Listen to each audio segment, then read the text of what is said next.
Hello everybody and welcome. In this video I'm going to show you how to add and manage alarm for your speaker JBL Horizon 3.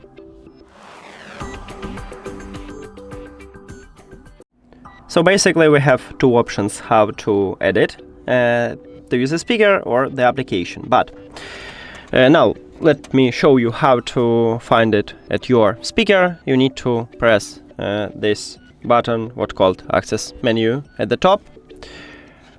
Then you need to move this knob at the top clockwise and then press the alarm.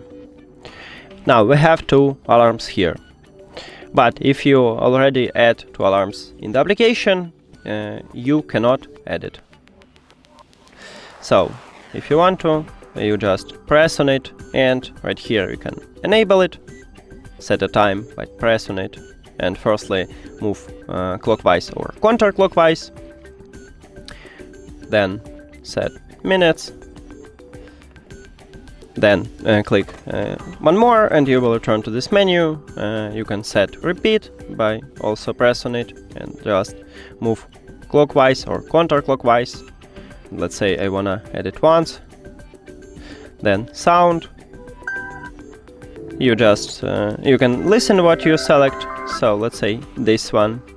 Then volume, just to increase it, move. Sorry, let's lower it. So to increase it, just move this knob clockwise. To lower it, counterclockwise. Let's say this, okay. Then click OK and sunrise.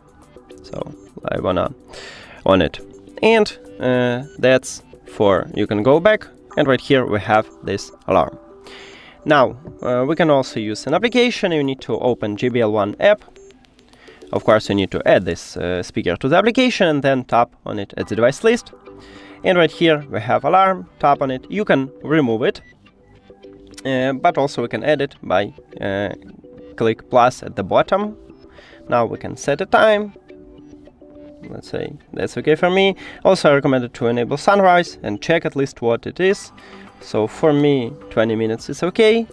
Then repeat, the same as the speaker, but right here we have a custom one.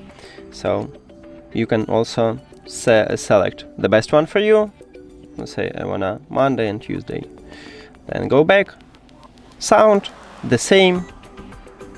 Just tap on it and it will play at your speaker, and the volume. Then click save at the right top. Now we have two alarms, and right here, as you can see, we can only change them. We cannot add more, but in the application we can add a third one or fourth one. Now, as you can see, we have it. So in the application you can turn off it, and in the speaker you can turn off it, and right here in the application you can remove it by just move it to the left and then click at that trash icon, and we can delete all of these alarms. That's it. Thank you for watching this video. If you found it helpful, please consider subscribing to the channel and leave the like on the video. See you later.